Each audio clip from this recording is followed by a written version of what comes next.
world of deceit, telling the truth is a revolutionary act. It's the David Knight Show.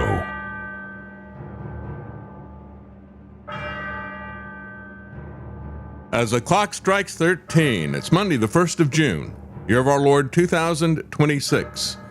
Well, it was a bad weekend for the Don. Somebody who is a narcissist like him. Ego, ergo, Don. Yeah, I have an ego, therefore I am Don. So we're going to take a look at what actually happened to him and how his agenda is moving forward. An amazing temper tantrum that he had. We're also going to take a look at the prohibition of everything, except for AI. AI is going to be protected. We got a new movement here with their own special police watching everybody who's protesting anything that AI is doing, the data centers or anything else. And of course, if you sound like even some of the critics of AI, that could get you on a fusion surveillance list. We're going to talk about that. You know, quite frankly, folks, the Artilect War, the war over artificial intelligence between the elites and the common people has already kicked off. They know it, even if you don't. So we're going to take a look at that and their religious crusade. We'll be right back.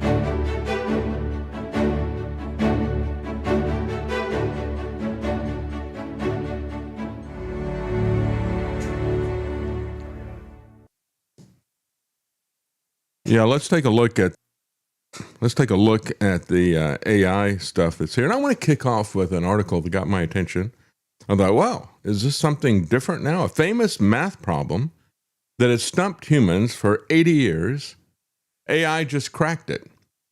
Well, let's understand that it hasn't stumped humans for 80 years exactly. If you start to look at this, you find out this is a math problem that was put out there as a challenge by an eccentric math genius 80 years ago.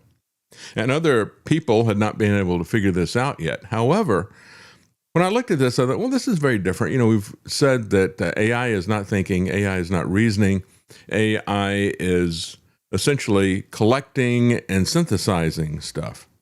And so how in the world does it solve a math problem along with proofs for it?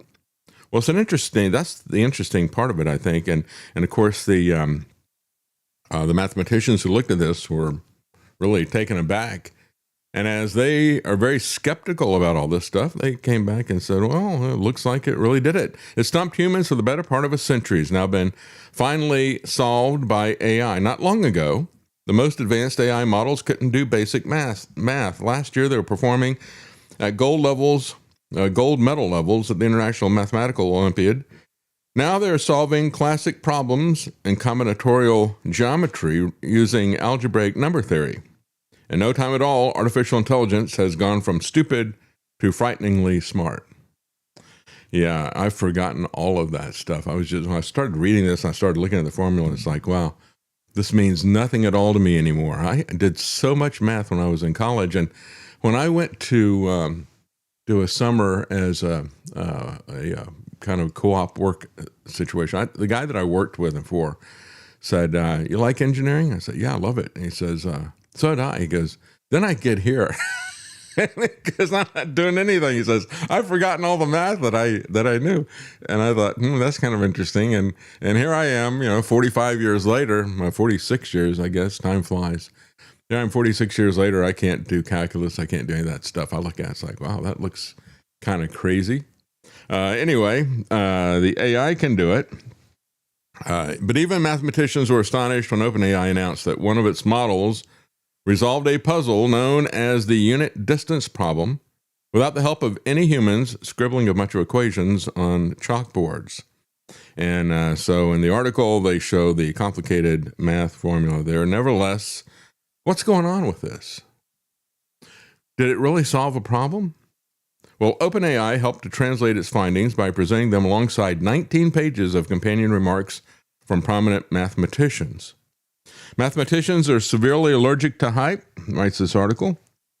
Many of them have been skeptical about AI revolutionizing their industry, so it was startling to read stuff like these reviews from a lot of college professors at Princeton, University of Toronto, College de France, saying things like, "This is the first example of a result that was produced autonomously by an AI that I find exciting in itself, as opposed to just a leading indicator," said one.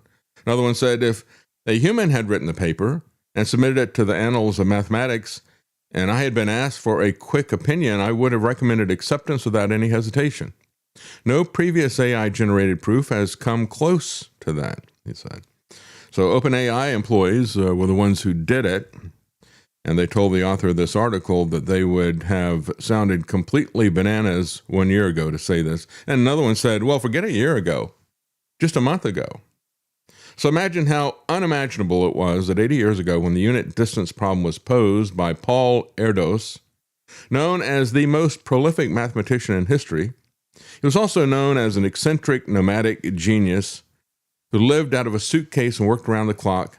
He traveled all over the world, true to his personal motto, "Another roof, another proof." I've never heard of this guy before, frankly.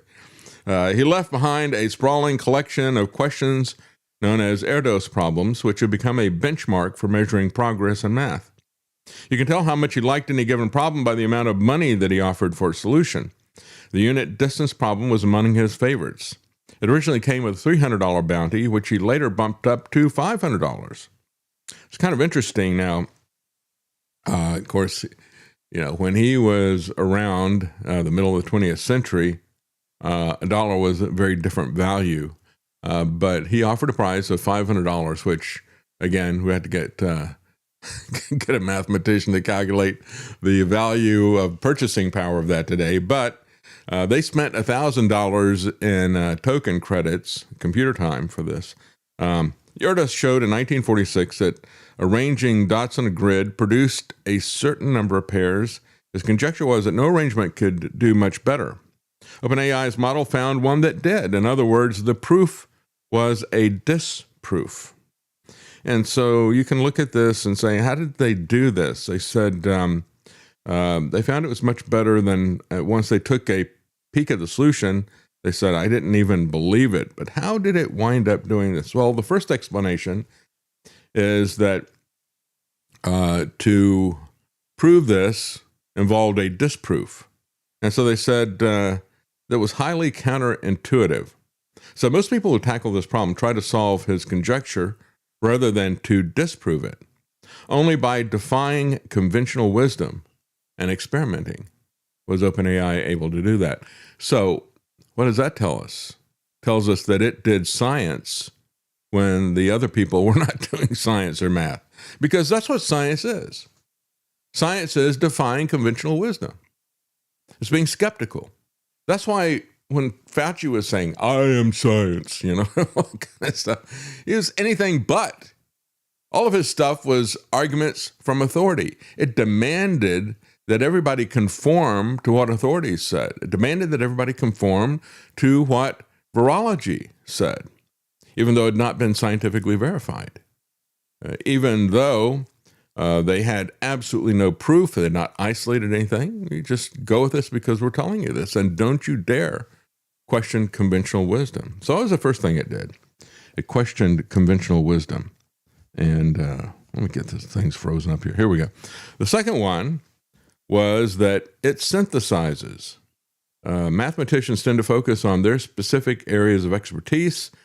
The AI models use their vast knowledge to spot connections that we couldn't possibly see for ourselves. So in other words, we look at things very narrowly focused, whereas you have these large language models, by their very nature, they grab all this information and they're able to collate it and put it together. So many times we can't see the forest for the trees. And so that's a different perspective that it brings. It pulled from both algebraic number theory and from discrete geometry, which they said have nothing more in common than a marathon and a pole vault, if you're looking at Olympic events. And so overall, it's not completely the AGI that they're looking for. It still came at it from a large language model perspective. It took less than 32 hours and $1,000 in tokens. So that's pretty impressive that it'd take it 32 hours to go up through this stuff. That's a lot of time for AI to work on a problem. That's one of the things that they said as well. Said because the tremendous amount of time that it had to think about this, usually humans get tired. And that was one of the things that we saw when I interviewed the guy, I can't remember what his name was. The book was For Battlegrounds, and he was talking about the Department of Defense's use of autonomous killer weapons. And he said, the thing about them is that they are totally focused, totally relentless. You give them a goal, they don't stop. I mean, it's like the Terminator in the movie. You know, they keep coming and coming and coming. And he said, you see that whether in a dogfight or whether they're in a situation where you got land robots, they just keep coming and coming. And that's the way this was as well. They said typically humans will look at this, they'll get tired, they'll get distracted, they'll go do something else. But this thing stays focused, stays on task relentlessly. Which then brings us to our tech overlords. And let me see if I can you pull up my audio a little bit? I'm having difficulty hearing my voice there. Thank you. Our tech overlords are planning for conscious AI to conquer the cosmos. So what could go wrong? And again, this is a story from The Guardian. And it's not anything that we haven't said before. But it is interesting to see the quotes from people. And it is interesting to see the fact that this is now becoming pretty obvious even to mainstream media. Sam Altman, the CEO of OpenAI, got on the internet a few years ago to propose that Homo sapiens, humans, would be the first species to design our own descendants. In his best case scenario, the merger between humans and AI occurs at some point over the next 50 years. No, this is religious dogma, folks. And I've said over and over again that whether you're talking about culture or whether you're talking about politics, everything, and I would say now even technology, is downstream from your religion. These people are godless, arrogant fools. There's no other way to describe them. And this guy is the same religion as Elon Musk and Peter Thiel. They all have a religion. And it's kind of interesting that The Guardian actually identifies it as a religion. But it is also something that is very, very political. And our government understands that this is their super tool of power. This is their power chainsaw that is out there. And they don't want anybody that's going to interfere with it. And so it's not surprising to see that at the federal level, we have fusion centers that are looking at people who are protesting these data centers, and at the state and local level as well. Right here came by because I'm trying to organize a community protest against a representative who's trying to push in a data center owned by a out-of-state company trying to suck up all our energy. I made a post. I made an event on Facebook trying to organize the community to get together. And what's your badge number? Name and badge number? Detective Benson. And name and badge number? Sure. SHRP and it's 160. Okay. Yeah. No, I have a First Amendment right to protest, and if I organize a protest on a public road, there's nothing wrong with that. I sent an email to that representative, and I can show you the email. I never made a threat. I told no, this is my house, and I'm going to talk. You guys are on my property. Protesting data centers because I'm is a threat to their power, protest folks. against a data center. Then why are you here? Well, that's if you let me. Okay, so first off, do you want to talk about this? Talk about what? There's nothing to talk about. I'm organizing a protest, and I'm allowed to do that. It's a First Amendment protected activity. I agree with you 110%. Yeah. The issue is some of the communication, the Facebook posts. I would disagree that there's. I haven't made a single threat. Tell me what threat I made. Okay. Well, you know what you posted. No, give me a quote me. Quote a threat, because I didn't make one. I'm organizing a protest on a public street, demanding a representative. What about the safety of his children? Huh? What about the safety of his children? Someone else made a comment about the safety of his children. What about the cops' implied violence here? No, they're the ones threatening if violence. He valued his children's safety. He probably wouldn't be trying to ruin the world that they're being brought up on. And that isn't a threat. That's the fact that I'm watching this man ruin the world around here. And yes, I'm allowed to say that if someone cares about their kids, they shouldn't destroy the community that their kids are being raised in. That's not a threat. The problem is you didn't say that in the post. Yes, I did. You did not. Pull it up. Pull it up and read I it. looked at it. Pull it up and read it. I've been dealing with this all afternoon. Cool. Pull it up and read it. Okay. So that's the concerning part is obviously, yes, you have the right to make an event, you have the right to public protest, everything else, right? But I never made a threat. Okay. Well, we disagree, and our state's attorney disagrees. Okay, so you're going to be charged today for a couple of offenses.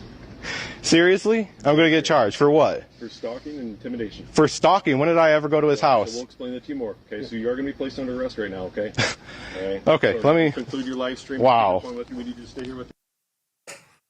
Well, there you are, right? We're going to place you under arrest because when you criticize our policy to set up this omniscient, omnipotent, omnipresent power, then you are a threat to our power. And I don't care what, I really do support the First Amendment. We hear that all the time from the gun grabbers, don't we? Oh, yeah, no, I'm fully on board with the First Amendment. I absolutely support it. I just don't like your speech, and I'm going to arrest you for it. That's the bottom line. So Elon Musk says it appears that humanity is a biological bootloader for digital superintelligence. Our role in the history of the cosmos is reduced to that of low-level code that boots up a computer before you can run sophisticated programs on it. Musk is on the tame side of the evolutionary proposition. Google co-founder Larry Page's claim that our next manifestation to follow in the steps of meat and bone humans you see walking around us today would necessarily have digital form in order to spread throughout the galaxy. Again, these people are Luciferian, and they are beyond foolish in all of this. It's not meat and bones. We are made in the image of God, and it's not the meat and bones that's made in the image of God. It is what we are internally. And I've had this discussion. Zoltan Isvan was a crank who was pushing transhumanism, and he decided that to push that agenda, he would run for president. And as he was doing his tour and came to Austin, I interviewed him. And I asked him, he wrote this book, as a matter of fact, it's a sci-fi book. And in it, of course, the hero is a transhumanist who is attacked by Christians. They get violent with him.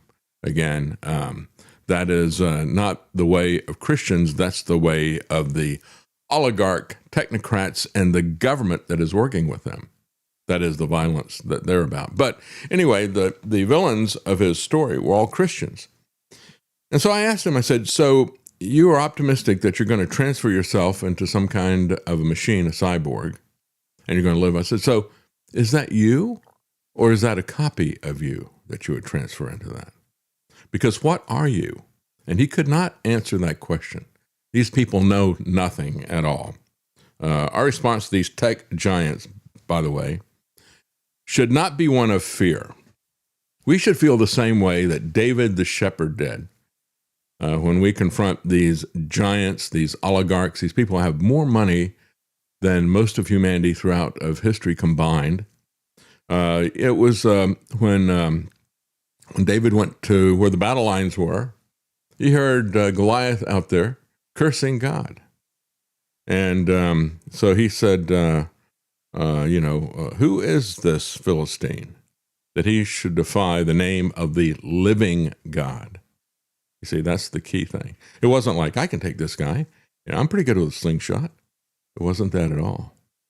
He saw this guy, Goliath, threatening and blaspheming God like these technocrats. Our response should be the same as David. Well, you've just taken up a fight with God, not with me. And he will take care of himself. And so then when he went to fight him, and he's being taunted, he said, you come to me with sword and javelin, but I come to you in the name of the Lord. That's the key.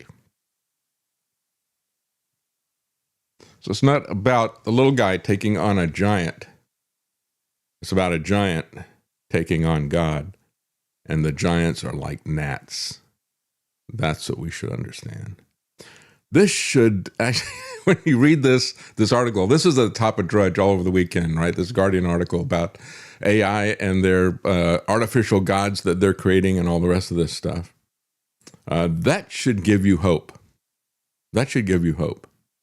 More so than any of the rest. I mean, these guys are just out there creating very powerful tools to enable government to come after us. That'd be one thing. But if these guys are out there in their arrogance, again, doing another Tower of Babel, I think that's the appropriate way to look at this, both from the arrogance and from the collective unification of humanity, so that nothing they desire will be withheld from them. I think that that is a thing that should give us confidence. It's real about God taking on these irresistible giants and winning, because God always wins. And it's just not immediately obvious to us when that is about to happen, when it does happen, like it was obvious at the time of David. And it was obvious to him that this would happen, which is why he had no fear. And what are we told all the time? Fear not. So going back to these people, who cares if artificial intelligence obliterates humdrum human labor when it offers us the opportunity to transcend our body and conquer the galaxy? Who are these giant Philistines who are so handsomely paid and rewarded by Lucifer? They're Luciferians. It would be a mistake to underestimate these weird worldviews as an ultimately harmless take by techies who grew up on a diet of dystopian science fiction.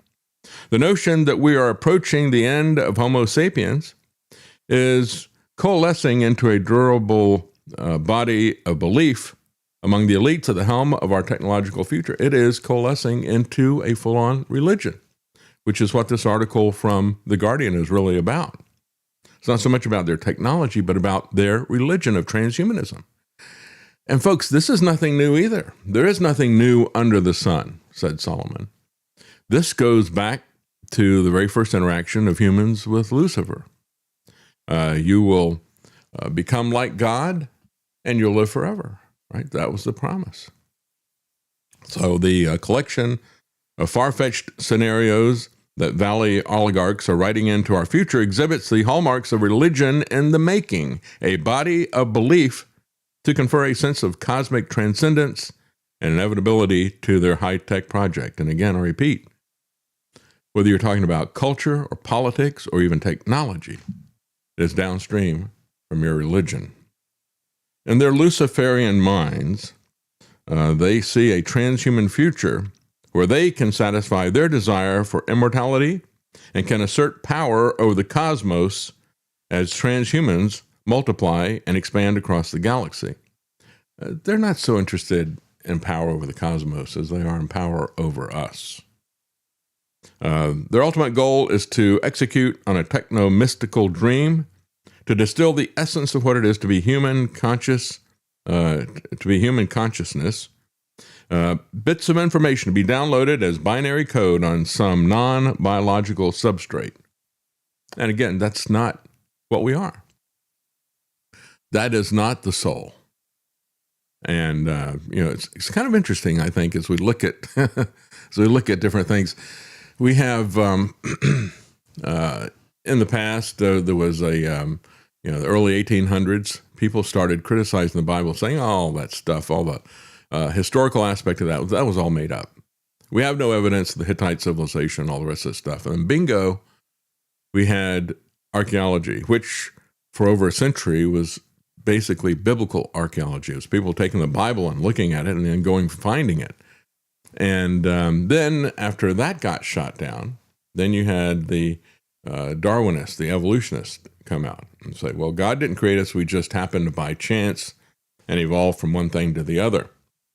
And then over a period of time, that was something that I think when we look at what is happening with this, when we look at the UFO stuff, I think we're going to see, if we don't address that, we're going to see the same kinds of disruption in the understanding and the trust and the fear of Christians. We're going to see it impact general Christians in the same way that evolution impacted many. Many people stayed firm.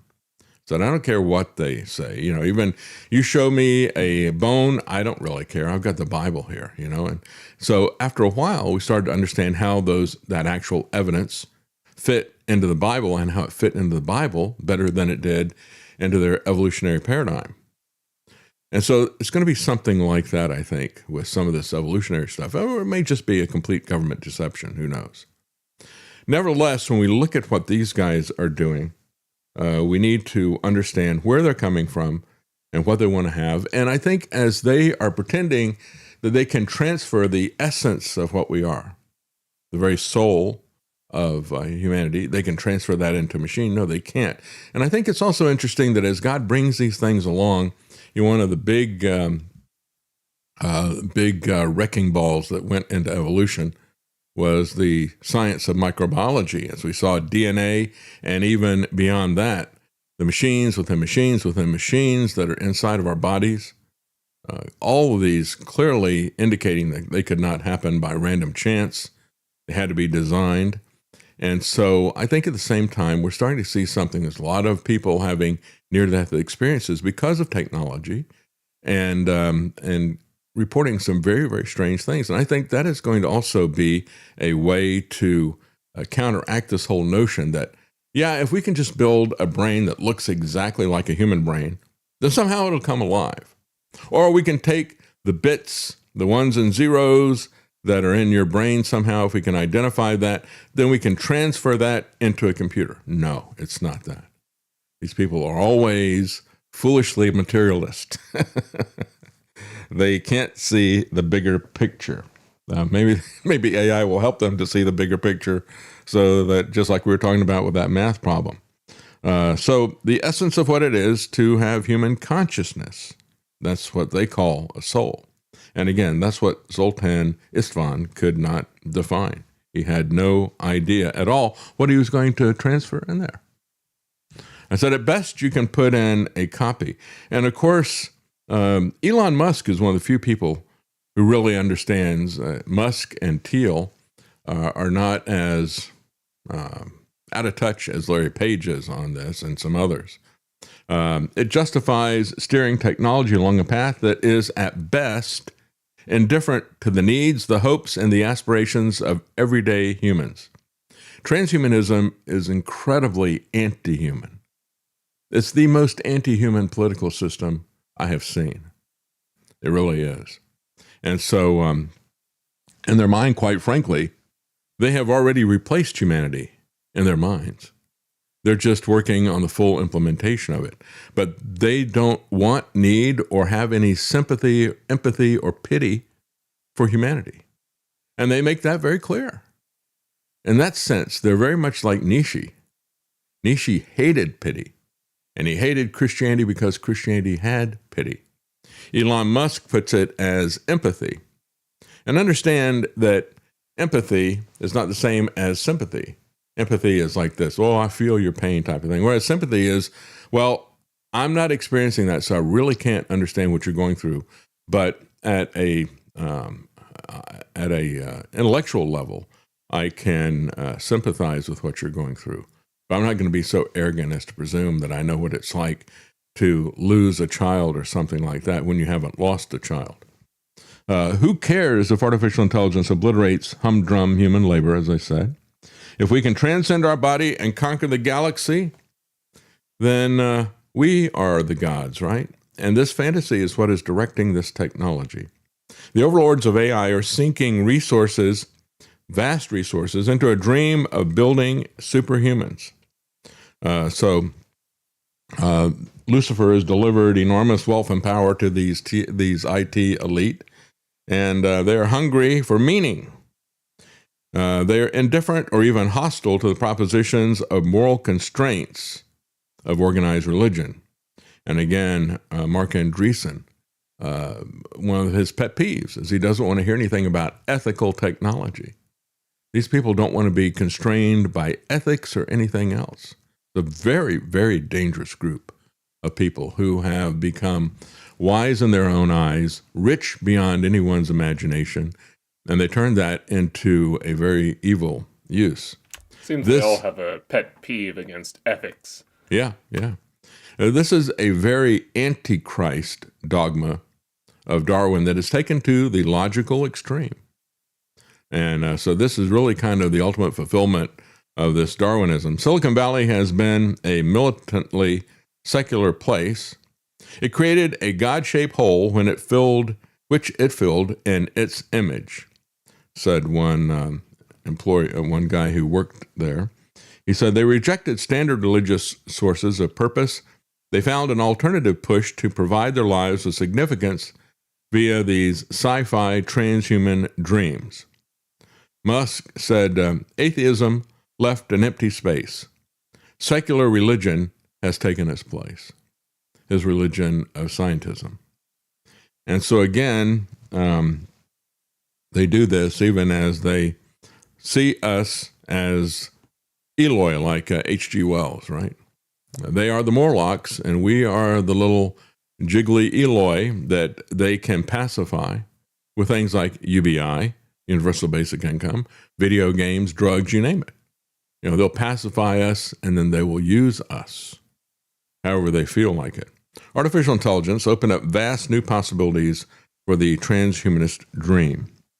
It fits a longer tradition of business titans, says The Guardian, because again, The Guardian is coming at this from a leftist socialist perspective.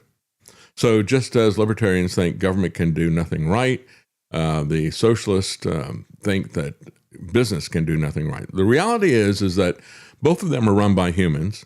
And when you merge them together, which is where we are right now, we have this fascist merger of giant corporations and government. And when you put those together, you get the very worst of human nature. So The Guardian goes back to Henry Ford, who thought that it was his calling to completely transform society. And the fact that he went down into the Amazon and built his own city that was going to be his utopia. He called it Fordlandia.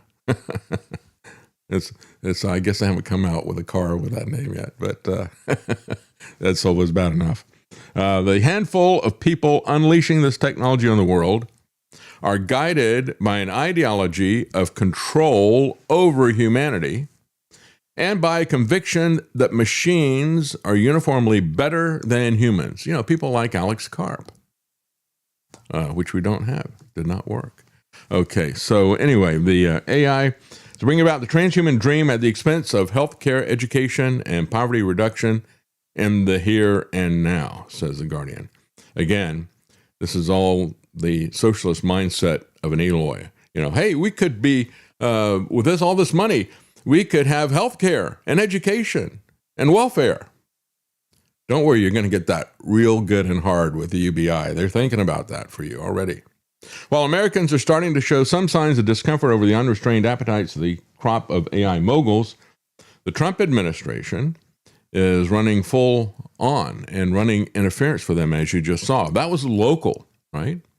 Why did that happen locally? Well, at the federal level, we have Trump began his administration with Larry Ellison and Stargate and the big money behind the tech people saying we're going to customize mRNA injections for each and every one of you using artificial intelligence. That was his big dream for Stargate. So he begins by picking up where he left off with mRNA, but extending it now by combining it with artificial intelligence. And then when you look at people like Marsha Blackburn, who's probably going to be our next governor here in Tennessee, she wants digital ID. She has introduced bills for digital ID. She's introduced bills for cryptocurrency and stablecoin, which are going to monitor and control everything that we do. And then she's rolling it all together in something that Marsha Blackburn calls the Trump America AI Act. Be afraid. Be very afraid. This is all insane tyranny. And of course, the Trump administration wants to block any regulation of artificial intelligence at the state and local level.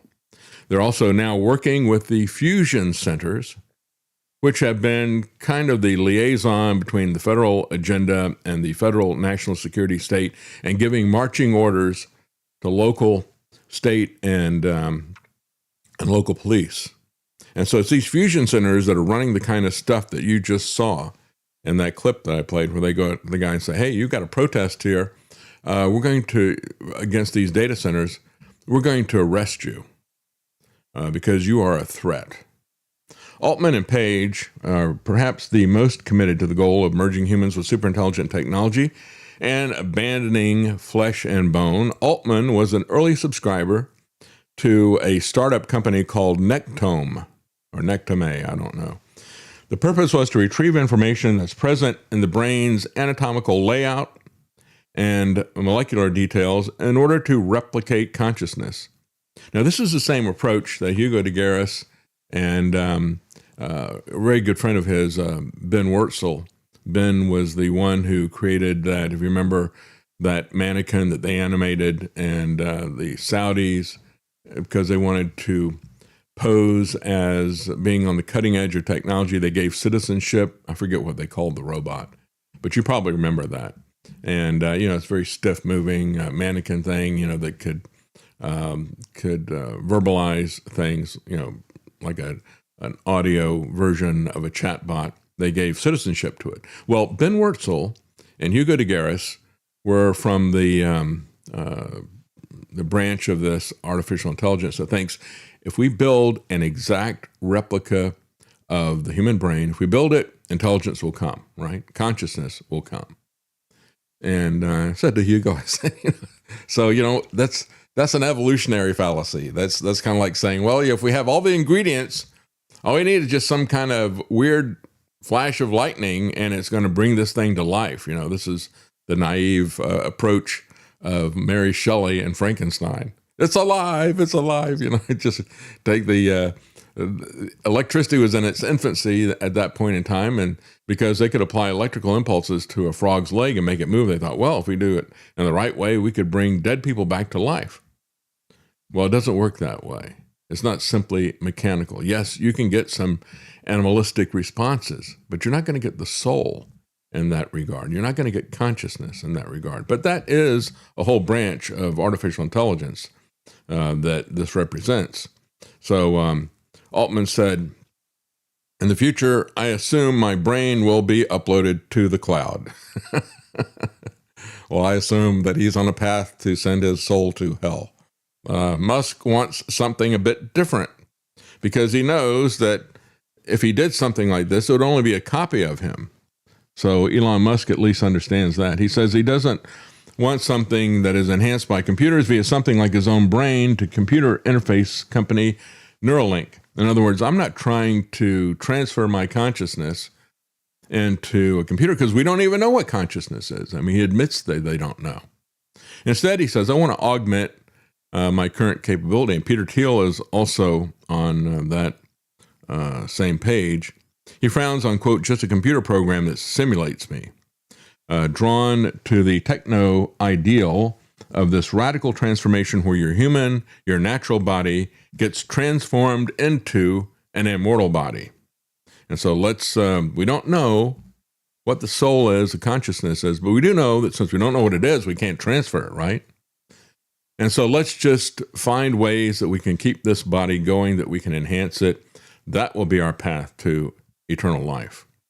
Page, for instance, has suggested that rather than giving money to charity, he might give it to Musk, because Musk is trying to create a backup planet for humanity. So he says that's a worthy goal to contribute to. This is the effective altruism philosophy that we mentioned last week when we talked about it.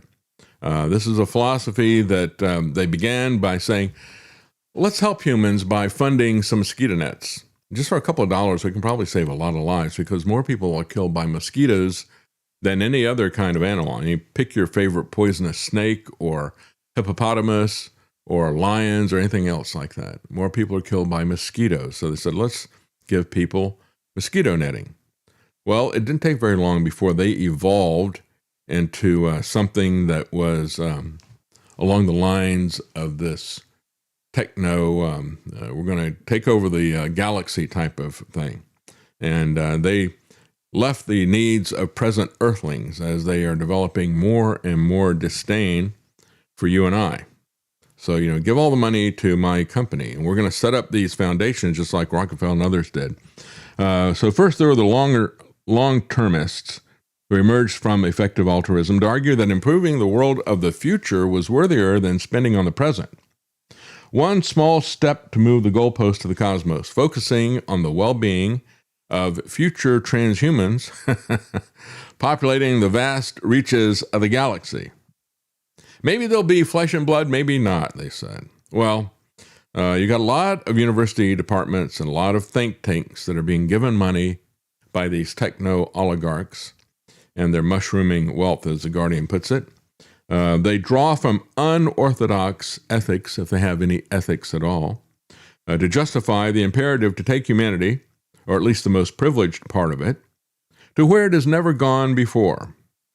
One of this crew's goals is to advance up the Kardashev scale, a measure of the amount of energy a civilization consumes in order to harness the energy and acquire the technological capabilities needed to transcend our planet and our biological confines. Advanced civilization, the thinking goes, are expected to consume all of the energy of their star at the very least, if not all that of the galaxy.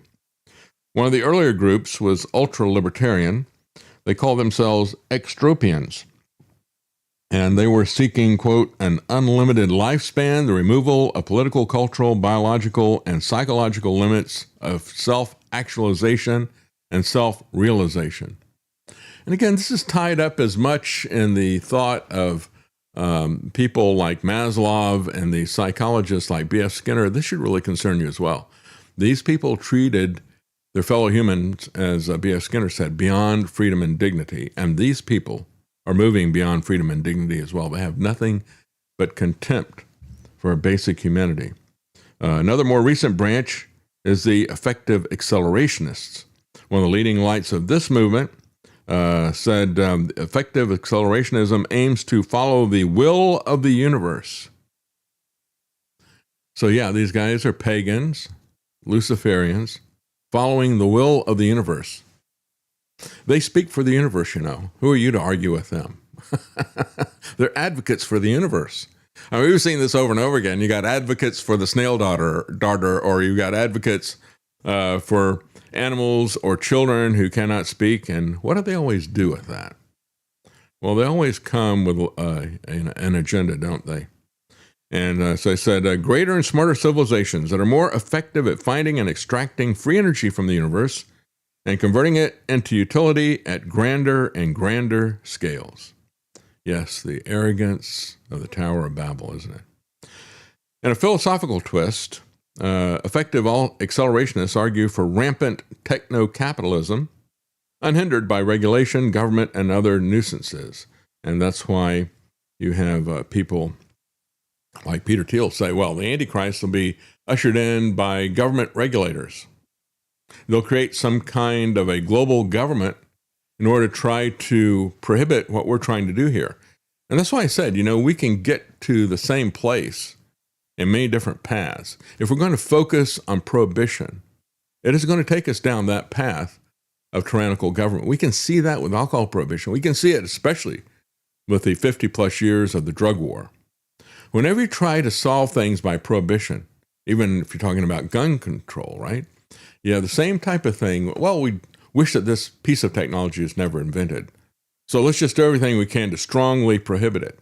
That never works. Instead, it creates all kinds of government corruption. It destroys human rights, and we are trampled on by the police and all the rest of this stuff.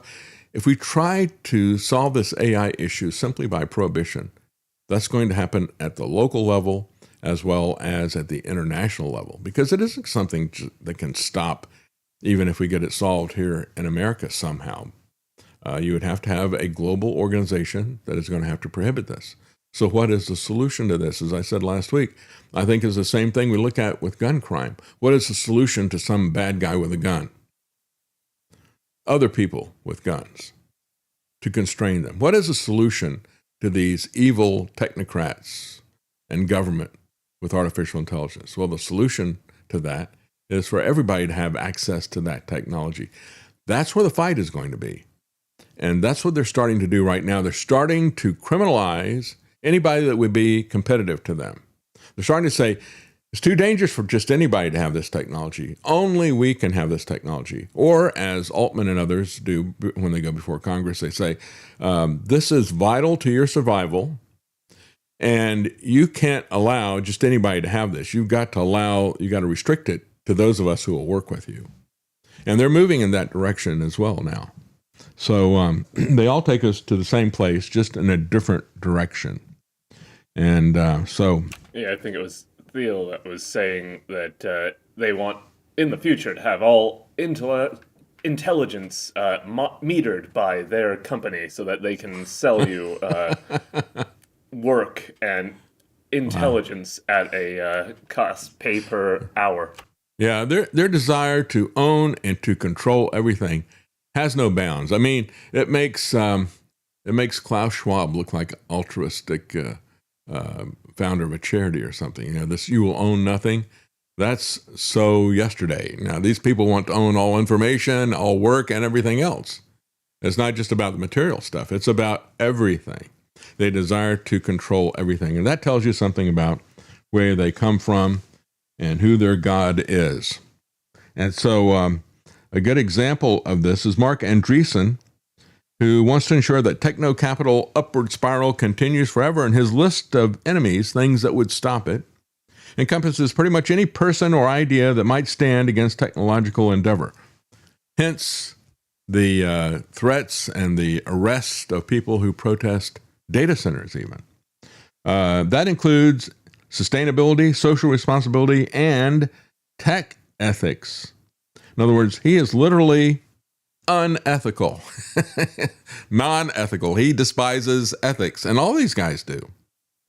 So Thiel is saying that charity as amounts to wasting resources that technologists will need to transcend our present. So don't give any money to charity. We got a greater mission. We got to become superhuman beings and create gods. Musk has called empathy the fundamental weakness of Western civilization. And again, just go back and look at people like Friedrich Nietzsche, and who this hated is pity.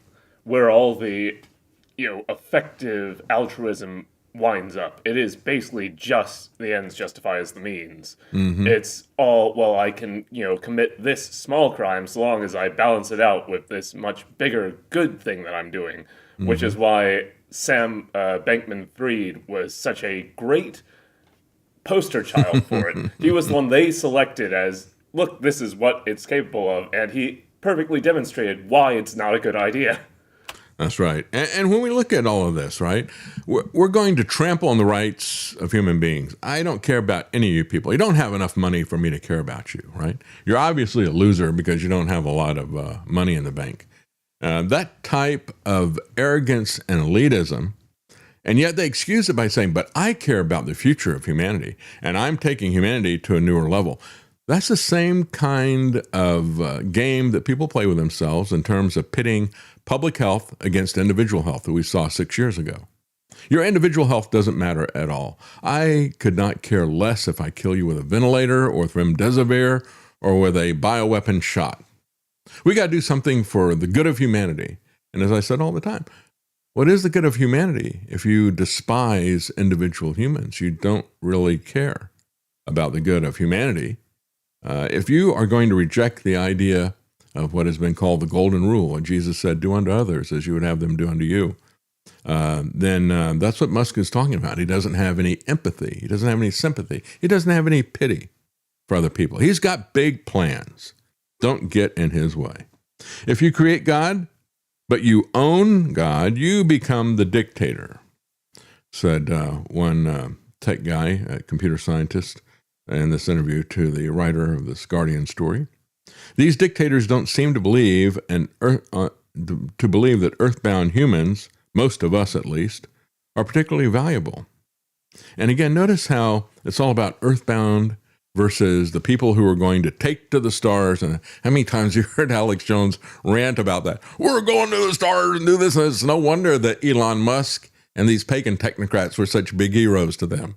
But Hugo de Garis saw this as well.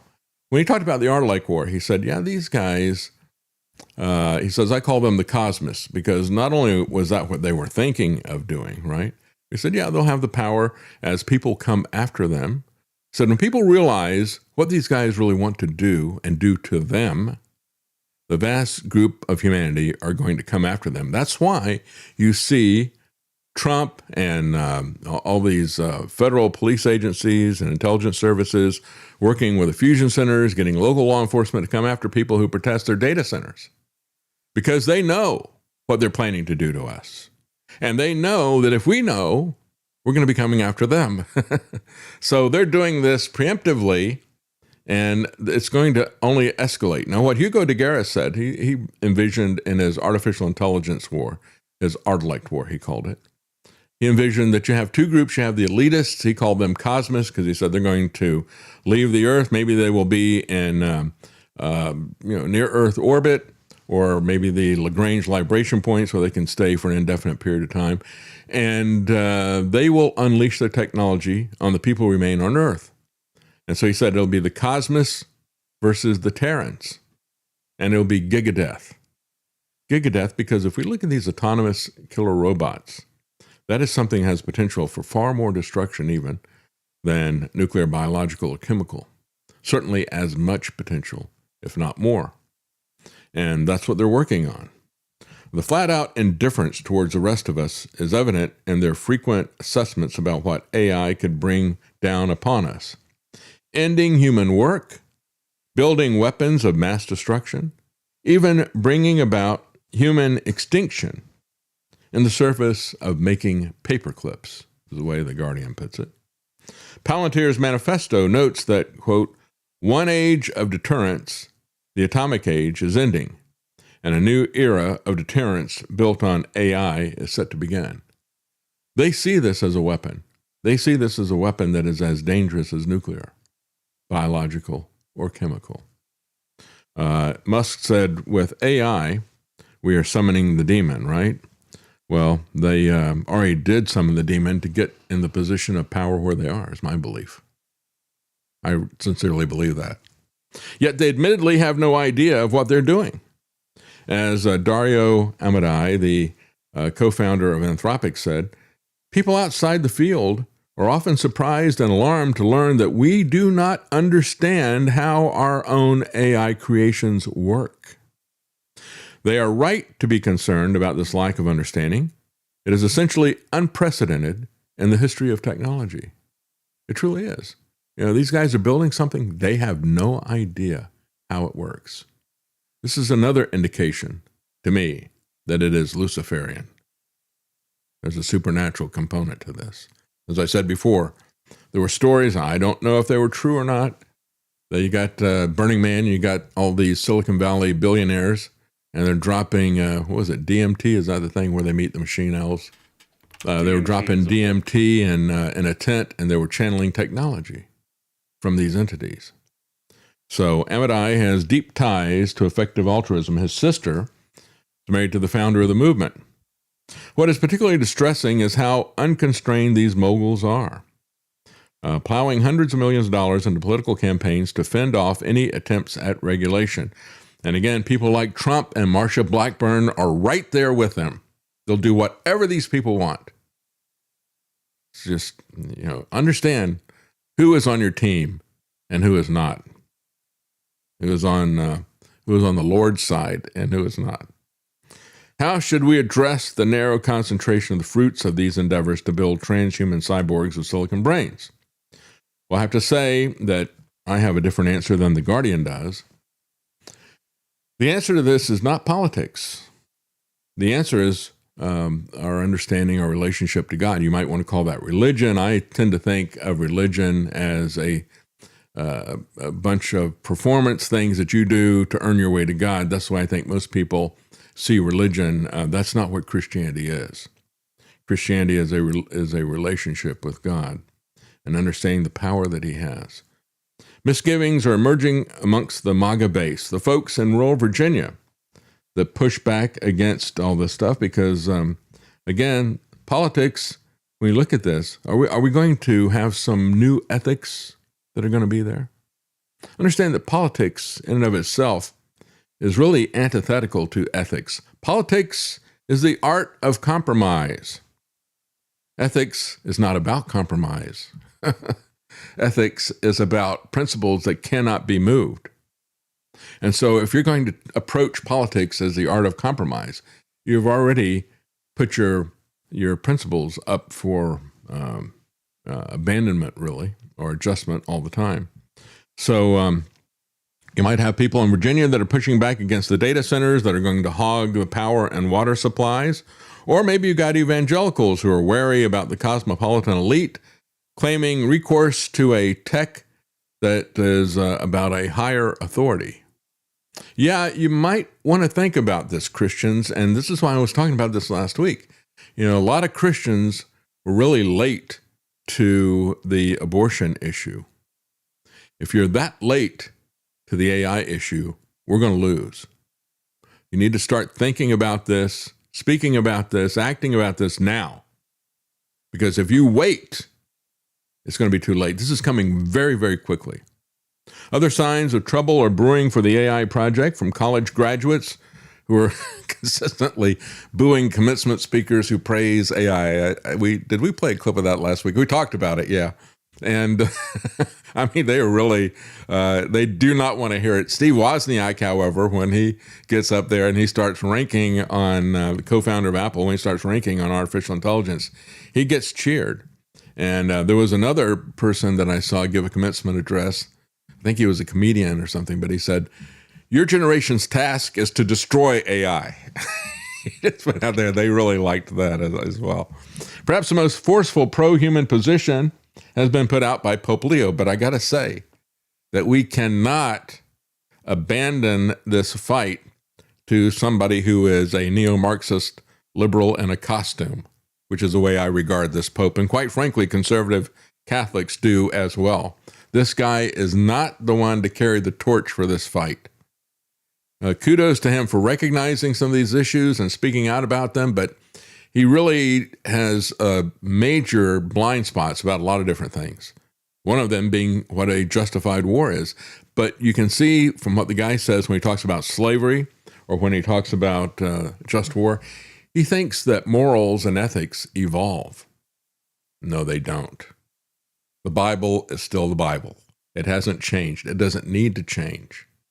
God has not changed his word at all. Anybody who changes God's word, that is an indication that they are not a true follower of God's word. Ford and his civilizational dreams, yes. It's a fundamental misunderstanding of what morals and ethics are if they can change and evolve depending on, the whim or the mood that strikes you at the time. That's right. It's just like the tension between what is a fundamental God-given human right and what is a government-granted privilege. These people are constantly mixing those two things together. If the government has to give it to you, now it's a government-granted privilege. It's not a human right from God. And the same way, if it is some kind of a moral principle that is constantly evolving, then it's not a principle at all, and it's not ethics at all. It's just a preference. Yeah, it's just a temporary compromise with people. That's right. And so they go back and they look at, they said, well, Ford had big dreams and he was very accomplished and he was very wealthy, but look at how it stands today in ruins in the rainforest of Brazil. The ruins of nurseries and Ford's aversion to cows meant that the children of the workers were introduced to soy milk that was shipped in from miles away. You have the ruins of schools where the kids were taught about Henry Wadsworth Longfellow. You have the incongruous dreams of an oligarchy that overwhelmed its power and confused its appetites with the greater good. This AI-fueled cosmic fantasy is no less crazy than what Henry Ford did in the jungles of Brazil. It is in fundamental tension with a tenuous grasp of what consciousness is. Again, these are people who think they're going to live forever, but they don't even know what they are. You are a soul. You're not this flesh and blood. And so that's what they want to perpetuate forever. Or to get rid of the flesh and blood and transfer the soul that they know nothing about somehow into something else. And it's childish in its understanding. It's very much like Darwin's theory of evolution. My consciousness is going to go up to the cloud to live with the AI super intelligences. Yeah, that's right. Going to go to the clouds. Yeah, they won't be playing harps either. Of course, we're not going to be playing harps either. But anyway, maybe the Transhuman Project will give way to a more or less recognizably human future with some cool AI plugins. Who knows? So far, however, our technological visionaries are pushing for something else. They want a future that is marked by vast concentrations of wealth and power, that is indifferent to the aspirations and the needs of the vast majority of people. Larry Page, Elon Musk, and their ilk want to go where no man has ever gone before, but actually humanity has been there before. We've already experienced the Dark Ages. We've already experienced things like feudalism and tyranny and the concentration of wealth and power. These data centers are nothing but a reinvention of all of humanity and government at its worst. So we're going to take a break with that, and we're going to come back. I wanted to read some of the comments we got here from people. Front Porch Media said AI's current use is drone warfare. Autonomous drone swarms are real now. Look at Russia. No pilots needed. Yes. Those types of things are being transformed very, very quickly. But again, when you look at it, the weaponized surveillance and police state and the autonomous war stuff, those are things that government is quick to rush into, quick to fund. And those are things that have absolutely nothing to do with the health of humanity, going to the stars, living forever, any of that kind of stuff. This is more of the base aspirations that every tyrant has had throughout humanity's history, being given the correct tools to accomplish that. Stealth Patriot says, the good old days when AI was Will Smith eating spaghetti. That's right. It used to be a lot more entertaining than when it does the AI slop stuff, wasn't it? When he was slopping the spaghetti. Guard Goldsmith, good to see you, Guard. Liberty Conspiracy. Have any of you gotten to read the Pope's encyclical on AI? A lot of good points mixed with this sort of socialist Marxist approach to markets. Still, he was pretty even-handed and made some excellent points. I agree. And I read a little bit of it last week. And I agree with what he had to say with a lot of the stuff, but I feel like, when he starts talking about, he's coming at it from a leftist, as you pointed out, socialist perspective. So keeping that in mind, I thought it was better to tackle this than the previous Pope. His first encyclical was all about climate change. It's like, let's 86 that. But at least he recognizes that this is a problem. And, he likened it to the arrogance of the Tower of Babel, which I think is very true. And I think it is also true that this has now combined the collective efforts and intellectual capabilities of humans by creating a common language, effectively, again. And Nibiru 2029, the guy's first mistake was speaking when he had the right to remain silent. Anything you say can and will be used against you. That's right. You're not going to talk these cops out of anything. And the other thing is, never let them in your house under any circumstances. Your first instinct when somebody comes up, and we always say this about Child Protective Services, your first instinct when you got some nosy neighbor who saw your kids playing in the yard, and you can't do that anymore. So obviously, they're not well taken care of. So let's call CPS. And CPS shows up at your door because you got kids playing in the front yard or because you're homeschooling them or something. And your first instinct is say, I've done nothing wrong. I've got nothing to hide. Come on in. I'll talk to you. Big, big, big mistake. Never, ever. You say, you got a warrant? Okay, let me get my lawyer on the phone and we'll have a talk about this. Hi, Boost. Don't engage these jackboots. Yeah, send them packing and shut the front door. You're absolutely right. Audi, Modern Retro Radio. Good to see you. He said, they believe that transhumanism is their escape route to avoid eternal damnation. Wrong. It's your soul that lives forever, not your DNA, not your brain, and not your data. See, isn't that interesting? They look at this and they want to grab that's what this fight over these different social media control things are. We don't want to have the Chinese grabbing data from our American citizens. We need to keep that data there because data is power, right? And so they look at all the data on the internet. If we can get all that information out there and all the organic interaction of humans with other humans, that's really, really powerful. That's really important to make these models work the correct way. And so they talk about it as compute. That's their word for that collectively, that massive data that's out there. And for them, you are nothing more than data. You're nothing more than compute. So if you can figure out all the ones and zeros in your head, that's all you are. Just think about that, how childish and myopic that is. Because these guys deal in collecting data, they think that that is the sum total of humanity, because that's what you are to them. You're nothing other than a bunch of interactions on the internet. They have absolutely no empathy, no sympathy, no pity for humanity. And you obviously don't have any worth, because if you did, you'd be rich like them, right? So they only respect people who have a lot of money. That's exactly where Donald Trump is coming from. I mean, he is not just owned by these donor owners. He is one of them. That is his mentality to start with. Nadlander, AI is pairing with passive Wi-Fi imaging. This is a problem.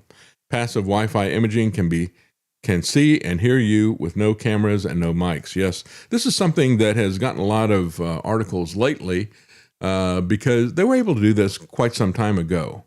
However, I talked about this years ago. It's gotten much more specific. Now you have ordinary routers that will kind of direct their beams to a device, in essence, to help to up its communication efficiency. And so they have to be able to make adjustments based on obstacles that are there, and they can use that very function to map you out and to identify you, facial, by your body, by your face, even by the way that you walk. They can identify different people so they can do all this surveillance. That kind of stuff can be hacked and hijacked by the government, and they can use it to surveil you in your home. Atomic Citizen 865, we don't have the power for data. Where are they going to get the power for transhumanism? Yeah, well, we'll see what they do. I mean, they can, that is the limiting thing right now. That's why the fight is going to be over the data centers. But the solution is not to restrict the data centers. I don't think that's ultimately going to be it. If you go down this path of prohibition, you're going to go down the same path that we have seen with the drug war. And so I think we need a different path. But yeah, that is the key issue. And they're going to try a lot of different ways to get around the protests of the data centers. As we mentioned last week, they've already come up with a couple of different alternatives. I don't know what the issues, technical issues of trying to generate the power in space and beam it back are. Those are not insignificant issues that have to be solved. But another issue that they had, well, let's just redistribute this to people who want to get paid, just like you're going to do crypto mining or something. We'll put an investment, if you agree to this, we'll put this equipment at your house, and it's like $1 million worth of equipment, which makes you something of a target, number one. Number two, it doesn't do anything to solve where the power is going to come from. I mean, if you're going to set up one of these things at your house, ultimately it goes back to the people who are producing power for the grid. And if you're not going to build that up, what are you going to do with this stuff? So Soylent Goy says, unfortunately, these college students are booing because AI deletes job opportunities, not because of its big brother surveillance potential. I agree. And that's really where a lot of the opposition is coming from right now. We can look at the immediate issues of the fact that it's going to cause our electricity rates to go sky high. We can look at the immediate issues of what it's doing to the water. We can look at the immediate issues of what it's doing to our jobs and our businesses. And those are all very serious concerns. But those are the things that are right in front of us. The bigger picture is what the government is conspiring with these people right now to do.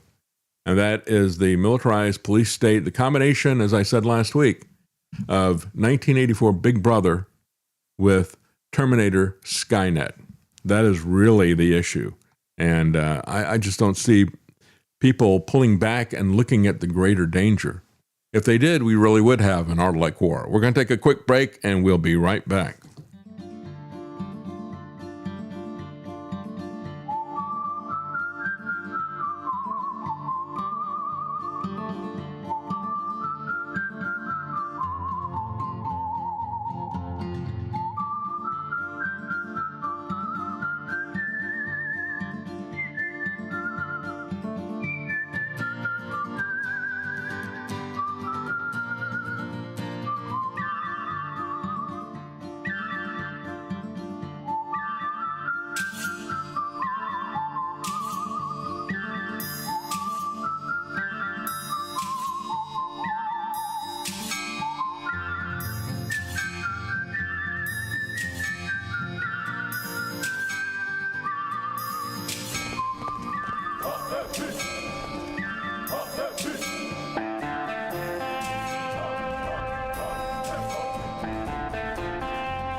losing free speech to free minds. It's the David Knight Show. Hear news now at apsradionews.com or get the APS Radio app and never miss another story. Well, Lance said to me during the break, he said, you may want to clarify what you mean by don't restrict the data centers. And yes, he knows what I'm saying and how I think, because we talked about this many times. I'm not saying that you don't restrict the data centers. I think it is a trespass. I think it is something in and of itself that is a problem. I'm just saying, don't think that you've got the problem solved if you stop that. That is going to delay it, but it's not going to solve it, and it's going to create problems with prohibition. We need to get to the root of the problem. And again, the data centers are a key part of their true power, but there's other ways that they can slice this if we don't really put some things in place to basically stand behind basic human rights, which they want to get rid of. And how do we do that? The only way that we can really do that is through our Christianity, through our relationship with Christ. That's how we're going to reinstate the human rights that have come under such contempt by governments everywhere throughout Western civilization, and especially by these elite oligarchs. They have nothing but contempt for ethics. They have nothing but contempt for human rights. If we don't recover that, and we don't have to convert them, we have to get humans to understand what the vast majority of us need to value those things. If we value those things, we'll find a way to stop this collectively. But that is the real issue. If we focus on just the externals and try to stop those, we're going to wind up with some draconian measures that are not going to serve us well. They'll basically backfire on us, just like trying to solve the spiritual issue of drug use and addiction has backfired on us in terms of pouring fuel on the fire of the police surveillance state. You want to say something, Lance? Okay.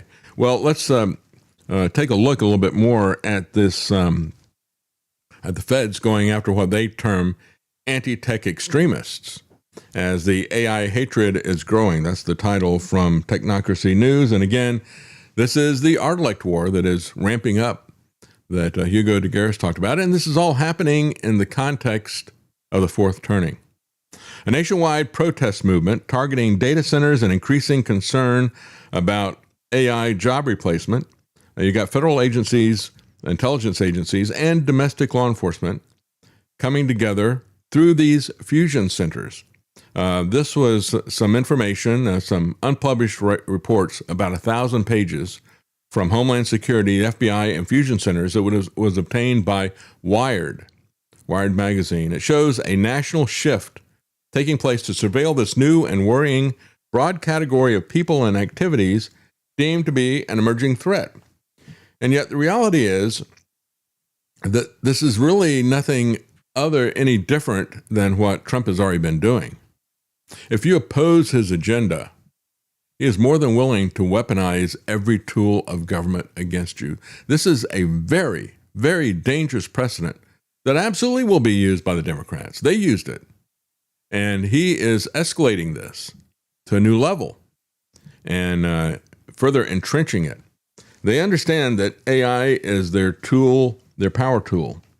And so Trump's National Security Presidential Memo 7 instructs the Department of Justice to target anyone holding, quote, anti-American, anti-Christian, and anti-capitalism beliefs. Well, let me tell you, this is going to be going after people not because they're anti-Christian or anti-American. It's going to go after people because they're anti-state of Israel or they're anti-Semitic. We've already seen that.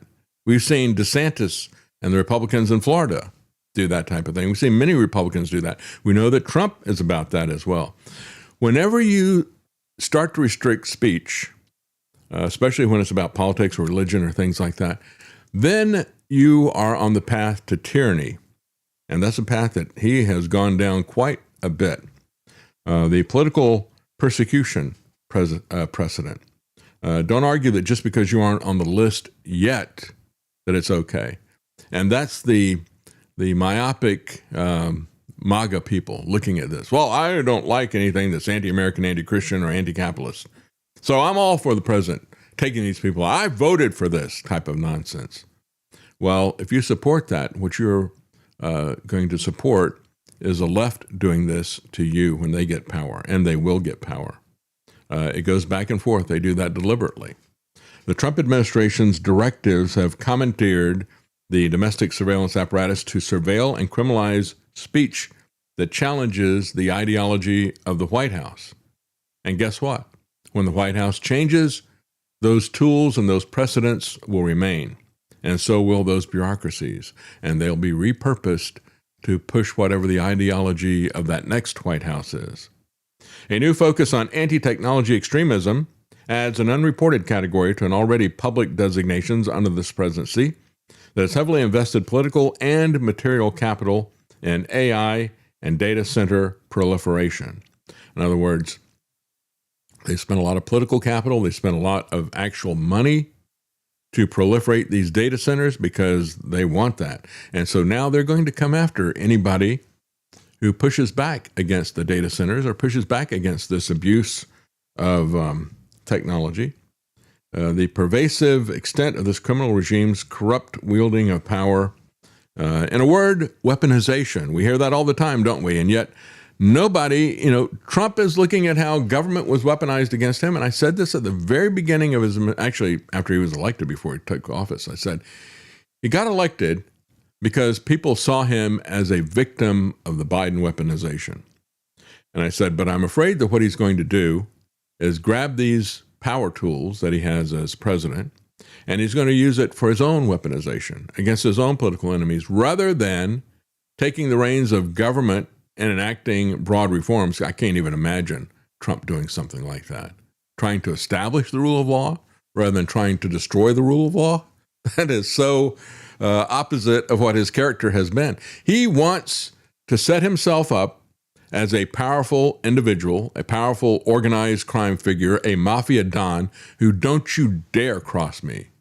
Don't you dare oppose me on a single issue. If you do, I will destroy you politically, and I will come after groups that are out there and individuals who protest what I want to do, whether it's on immigration or whether it's on artificial intelligence. So the documents are obtained by Wired, and a New York Intelligence and Counterterrorism Bureau report warns of widespread upheaval in response to AI adoption. And again, you have a New York State Intelligence and Counterterrorism Bureau. This is the kind of garbage that is now infiltrated and a kind of cancer that is metastasized throughout our government. And that's not just the federal level. The feds have this rot is rotting from the head down, and it is now rotting these state and local people, these fusion centers that are out there. The same Intelligence Bureau assessment describes a novel threat emerging in the wake of the arrest and trial of Ziz Leota. Ziz, Z-I-Z. I've never heard of this guy. An extreme rationalist who allegedly led a small cult-like group, 3 members of which have been charged with murder, tied to an obsessive ideology focused on the existential risk posed by AI. Here we go. Here's the prototypical art-elect leaders. The same fear surrounding the cataclysmic potential of AI is a common concern, however, not just with people who want to overthrow it with violence, but it also is a concern with the experts who work on AI alignment. Remember, we talked about this last week. What is AI alignment? That says that we want to make sure that the AI stays aligned with our goals. In other words, think of Isaac Asimov's iRobot and the basic rules that it had to follow. The first one is never do any harm to a human. Second one is always try to protect humans from harm. Third one is protect yourself unless it conflicts with those first 2 rules, that type of thing. So they want that kind of AI alignment. And the experts are saying, well, I'm really kind of worried that we can't get it to align with our goals, that it might become really, really dangerous. Also, it conflicts with the concerns that machine learning engineers and even frontier AI companies have. Nevertheless, this New York Intelligence Bureau warns that paranoid views regarding AI may proliferate in the aftermath of the Zizians trial. Zizians, they call them. Thanks to their attempt to reason the belief that a godlike incarnation of AI is imminent. And again, if we did not see this, and the bigger perspective of the fact that God still rules, we would all be concerned about this. And, we would have to take the violence into our own hands like this. But I think that there's another approach that we take if we are Christians and we trust in God. We don't take these shortcuts and take it into our own hands that way. The New York Police Department Intelligence Assessment follows collaborations with the FBI last year to monitor the signal chat of an activist group that's coordinating volunteers to monitor immigration courts. So you must not know what's going on. You must not look at your overlords and your the people who are the enforcers. They must be masked. And if you try to penetrate that mask, if you try to film them, then they are entitled to drive their car into your car. They're entitled to beat, maybe even kill you, right?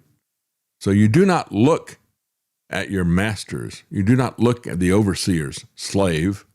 You just do what they say and get out of the way when they say it. Created in the wake of 9/11, you have 80 fusion centers now around the country. They are the go-betweens for federal intelligence agencies, state and local law enforcement to coordinate with each other. This is where the federal government feeds its paranoid conspiracy theories out to local law enforcement. They're also gathering and circulating intelligence about alleged threats to data centers. A Western Pennsylvania fusion center, for example, claimed that adversarial actors, homegrown violent extremists or environmental extremists, may target U.S. data centers. These actors could also exploit the strategic importance of data centers in the U.S. economy. And they could use it to leverage third-party entities such as front companies to gain access to U.S. data and infrastructure.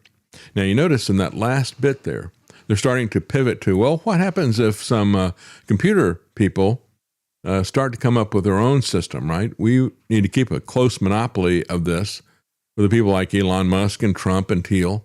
We don't want to let anybody else into this oligarchy. We have to make sure it's only the models that have, what was it, several $1 million spent on it in development, and only if it kills 100 people or more. It has to be a major disaster. These small-scale people, you gotta get rid of. Small scale will be punished. The big guys will just go free. And somebody had mentioned one time that rules and regulations are like a spider web that traps the small flies, but the big bumblebees go right through it. Well, that legislation out of Illinois was a perfect case in point. You have to, if you're a company that has spent more than $100 million on your language model, and if you kill more than 100 people, you get immunity. But if you kill fewer than 100 people, or you cause, what was it? It's like $1 billion worth of fraud or something like that. Property damage. Property damage and fraud. So if you rip people off for $1 billion, kill more than 100 people, as long as you got a big company, you go scot-free and anybody else gets punished. Well, 99% of CEOs are planning AI job cuts as the gap between rich and poor continues to explode. This is from Michael Snyder, and he points out this is coming from Mercer, long allied with the conservatives.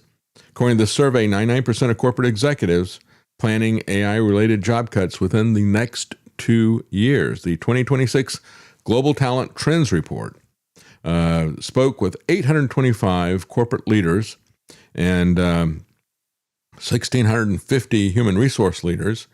A jaw-dropping 99% of the executives surveyed said they expect AI to lead to at least some headcount reduction in the next 2 years at their company. 98% said they're also planning organizational design changes in that same time period. Again, we're looking at a massive sea change in society, a fourth turning. It's going to have a lot of political implications, economic implications, and probably, I would think, war as well. Only 32% of the CEOs, about a third, surveyed said they believe the workforce can combine both human and machine worker capabilities in an optimal manner. So think about this. 2/3 of the CEOs want to get rid of people altogether as much as possible. They see humans as incompatible. Actually, they see them as expensive, and they want to maximize their revenue to an absurd extreme. This is also a symptom of a lack of ethics. This is why I say the problem has to be solved from the upper level. The problem has to be solved with a return to Christian ethics. that built Western civilization, that protected individual liberty. If we don't go that path, if we try to force feed this, you're just going to have competing gangs fighting for power. You're not going to have any justice. You're not going to have a society that any of us want to live in. It's just going to be these competing gangs fighting with each other. So Meta's 1,400 highly paid workers in Washington state are about to get the axe as well. And of course, as he's firing people, you've got Zuckerberg taunting them at the same time. It doesn't matter how hard you work or how much you have sacrificed for the company. PayPal, for example, is making plenty of money, but they're apparently looking at cutting 1/5 of their entire workforce. Well, they cut me 5 years ago, so they didn't like what I had to say. So it's not a company that I can imagine I would ever want to work for. There is a reason why Americans have never felt as bad about the U.S. economy as they do right now, thanks to the crisis in the Middle East, says Michael Snyder, because he does not want to say anything negative about Trump. He'll talk about the negatives of Biden, and there's plenty to talk about there. But he'll say, somehow there's this crisis in the Middle East. I don't know how that happened, right? It just happened. It's like the pandemic. No, it wasn't the pandemic. It was Trump's response to a fake pandemic that was the problem. And there wasn't a crisis in the Middle East until Trump and Israel created that crisis. So as a result of that, of course, we're looking at, $4.50 a gallon gas. Many people are saying it's going to go over the $5 a gallon that was the Biden benchmark in the past. The middle class is being systematically dismantled. That's right. And I would say not just systematically, but systematically bipartisan dismantled as they build their AI feudal dictatorship. Let's understand this: the Democrats don't have any solutions to this as well. And they have been a part of this also. And just another example of how this has permeated all of the elites is the fact that Putin has now got a $26 billion quest for longevity. According to people saying Russia's president has now turned anti-aging research into a priority for the Kremlin. This is the same thing that we see from all of these leaders. They want to live forever. And they are using their massive amount of resources to live forever at the expense of other people as well. As a matter of fact, remember all the videos that we had of Putin? We had the shaking hands, and he had the appearance of being swollen. Everybody said, oh, he's circling the drain. He's got real health problems. He may not survive much longer. Well, when he was meeting with Xi Jinping just in the last week or so, he was caught on a hot mic telling Xi Jinping that humans could achieve immortality by replacing their organs. Some people dismiss the exchange as eccentric small talk between aging autocrats. And yet, the reality is that China is very heavily into this. I don't know, we didn't get the response from Xi Jinping, but he just said, probably was saying, yes, I know, we've been doing that for quite some time. I'm way ahead of you. You wouldn't believe how many organs I've got. That's right. Yeah, how many Christians and Falun Gong we've executed so I could have their organs. I can't even, I've lost count. Putin appears to be describing a Kremlin-backed longevity initiative that has become one of Russia's flagship scientific projects. And so there's a very long article on that in the Wall Street Journal, which we will not get into. We're going to take a quick break, as a matter of fact, and we will be right back.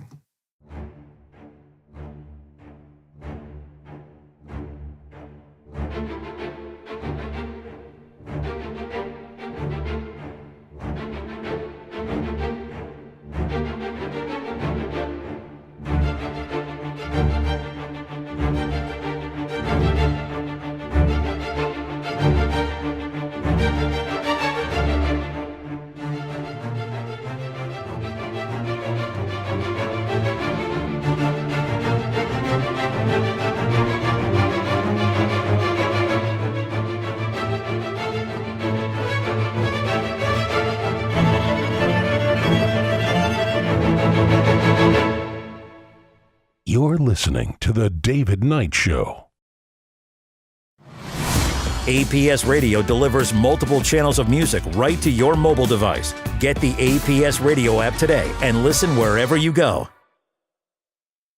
Well, we're starting a new month today. Today is June the 1st, and I just want to give the supporters and the producers of this program, producers being the people who actually fund it, I wanted to give them an understanding of where we are and to thank them for their support. We got up to 75% for the month, and that's 25% below where we are, but I look at it as the glass is 75% full, and so I really do appreciate it. And let me just give a quick shout out to the people who supported the program.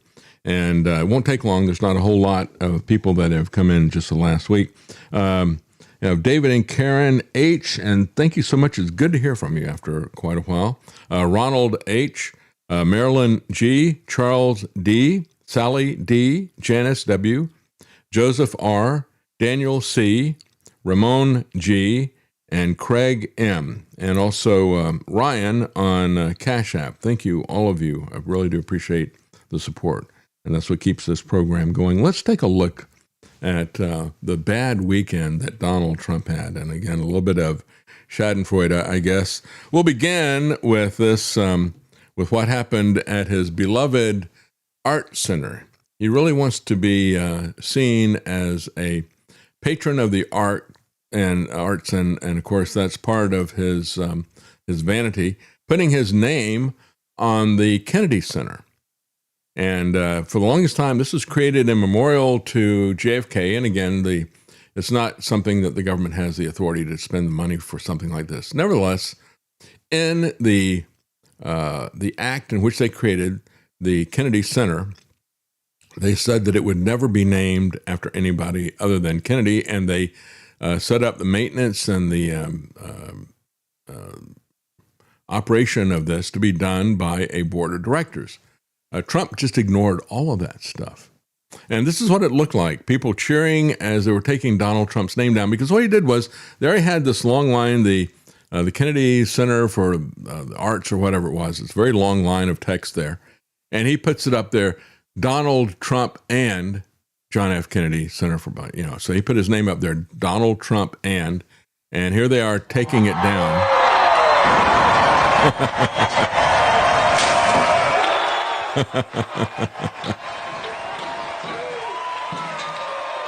Yeah, it was the Kennedy Memorial Center for the Arts, and they took that down. So he was ranting from the golf course. He was furious about the fact that the judge, and he says, well, this judge has got connections to Barack Obama, the Democrat Party, his wife does, and this whole thing is rigged, he said. And he was also fit to be tied about the tariff rulings, because just like the law that they had put into the act, and the law that they put into effect to set up the Kennedy Center for the Arts, the Constitution says that only Congress will assess taxes, and the tariffs are a tax. The other thing that he's doing is he is complaining about the fact that it's going to cost his government so much money to give this back, and yet at the same time, he's refusing to give the money back. And he's appealing the fact they need to give the money back. When this whole thing went to trial, the businesses, the American businesses that were being hurt by this, and understand this boneheaded economics program that is his centerpiece of disaster, this was something that harmed domestic businesses and harmed domestic manufacturers, because we don't have the full infrastructure to be able to do everything here domestically within American borders. And so what you're doing is you're penalizing Americans who are actually building stuff by making them pay more for the components that they have to bring in to finish their product. And as Lance and I have talked about this many times, you've got a lot of people who have set up GoFundMe projects and said, we're going to make this 100% American. They have to come back and say, well, I can't do it 100% in America. Wasn't there a wool sweater thing that was along that line as well? Yeah, there was a few YouTube videos I saw of people trying to make a product entirely in the U.S., and time again, they eventually just give up and do, well, okay, it's mostly made in the U.S., but they have to have some step. Which is why Trump's whole tariff mentality, that is just all based on hyper-nationalism, is absurd. And when we talk about this wool thing, this wool clothes, yes, we have people who can make stuff like that, and we have sheep in the United States. Nevertheless, they could not get it in the quantity or the speed at which they needed in order to finish this, because we just don't have enough of it. So rather than pursue a path of deregulation to allow American manufacturers to be able to innovate, to expand, and to thrive, what he does is he decides that we're going to tax our way into manufacturing. What a statist, idiotic approach. But what else would you expect from Donald Trump? And so he flips out over the weekend because of these two things, because of the tariff rulings and because of the Kennedy Center rulings. He said it is rigged. He said blocking a cornerstone of his economic policy agenda. Well, that was not what he said. That's what the Hill said, but that is true. Think about the fact that the cornerstone of his economic policy agenda is taxes. Taxes assessed illegally and unconstitutionally. So he said, our court system is rigged, all uppercase, no different than our political system is rigged, and the people of our country know it. Well, what we know is that we've got a lawless tyrant and criminal in the White House who figures that he is entitled to do as he pleases. He has said it over and over again. I can do whatever I want. I can rule like a king. He said, our country lost the tariff case and is forced to pay back $149 billion in money received from people who hate everything we stand for. Yeah, you should hate anybody that he taxes. Typical Democrat. We're going to tax our way to prosperity, but don't worry. You won't be paying the taxes. It'll be people that you dislike that'll be paying the taxes. We always hear that. And yet, there were several plaintiffs in this case that were small businesses that were being put out of business by Donald Trump, as well as many manufacturers as well. And as he was putting this through the court, the plaintiffs said, we would like to get an injunction to stop these taxes from being collected. The Trump administration said, no need for that, Judge. If we lose, we'll give the money back right away. Well, they are fighting tooth and nail to keep that from happening, just like everything else. Trump lies. And when he wins, he does exactly the opposite of what he said he was going to do. Well, he melted down from the golf course. He went after the judge's wife. And everybody in the media pretty much took the bait, especially in the conservative MAGA media. They all go, oh, yeah, let's look at this guy's wife's background. You know, yeah, they were connected to Obama and this and that. No, just go back and take a look at the law. Why don't you just look at what it says? Barack Hussein Obama judge, said Trump. And that's the bait that everybody took. They all focus on that. They focused on his rant. But what about the law that was actually there at the center of it? The Kennedy Center's statute makes crystal clear that the center is to be named for President Kennedy, and it cannot bear the name of any other formal name or public memorial based on the board's unilateral say-so, said the judge. That's what the statute says. Congress organized the center as a bureau within the Smithsonian Institution, directed by a board of trustees, he said. In order to satisfy these obligations, Congress empowered the board to do the kinds of things that boards typically do: to negotiate contracts, to prepare budgets, to employ personnel, to solicit and accept gifts, to transfer property, to bargain with employees, to procure insurance and issue annual reports. And Trump has just taken over all of these things. And so it's a very clear-cut case. And yet, when he looks at this, and when he loses in the court case about the Kennedy Center, he flips out and starts tweeting about it from the golf course. But that wasn't the only problem that he had over the weekend. He's got this big bash of the 250th birthday party to celebrate the 250th anniversary of the Declaration of Independence, where we had people who fought to get independent of the kind of tyranny that he wants to impose on us.